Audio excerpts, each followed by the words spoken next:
সারাদিন আমি বাড়িতেই থাকি, কেউ বলে এটাকে বোরিং লাইফ, তবে আমি বলি এটাই আমার পিস। তো হ্যালো এভরিওয়ান, আমি পূজা। অনেক ভেবে এটাই ডিসাইড করলাম আমি যেমন ঠিক তেমন ভাবে ইউটিউবে জার্নিটা শুরু করি, না হলে বিনা চেষ্টায় স্বপ্নটা আমার স্বপ্নই থেকে যাবে। সারাদিন আমি বাড়িতেই থাকি, সকালটা নিজের মতন করেই শুরু করি।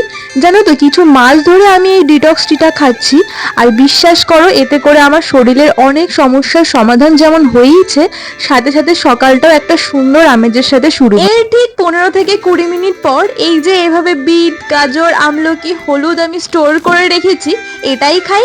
আর এটার রংটা এত সুন্দর যে দেখলেই মন ভালো হয়ে যায়। আমার ব্লগে তোমাদেরকে দেখাবার মতো ইন্টারেস্টিং কিছু নেই, কারণ আমার জীবনটা ভীষণই সাদামাটা।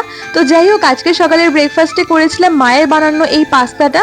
আর যেহেতু আমি সকালবেলা প্রতিদিন ওই মুসলিটাই খাই, বাট ওটা শেষ হয়ে যাওয়ার কারণে মায়ের বানানো পাস্তাতেই আমি আজকে ভাগ বসিয়েছি। কয়েক সপ্তাহ আগে পর্যন্ত না আমার স্কিনের অবস্থা বেশ খারাপ ছিল, তারপর আস্তে আস্তে স্কিন কেয়ার করে অনেকটাই ক্লিয়ার স্কিন পেয়েছি আমি।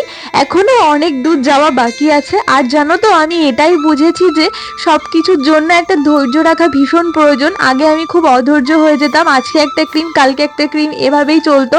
তো তাতে করে আমার স্কিনের নানা রকম সমস্যা হতো। সারাদিনে আমার কাজ বলতে মাঝে মাঝে একটু রান্না করা, কারণ রান্না করতে আমি ভীষণ ভালোবাসি, আর নিয়মিত ভগবানের পুজো করা। আমাদের বাড়িতে বেশ কয়েকটা গাছ মিলিয়ে রোজ ঠিক এতই ফুল ফোটে, বেশ ভালোই লাগে।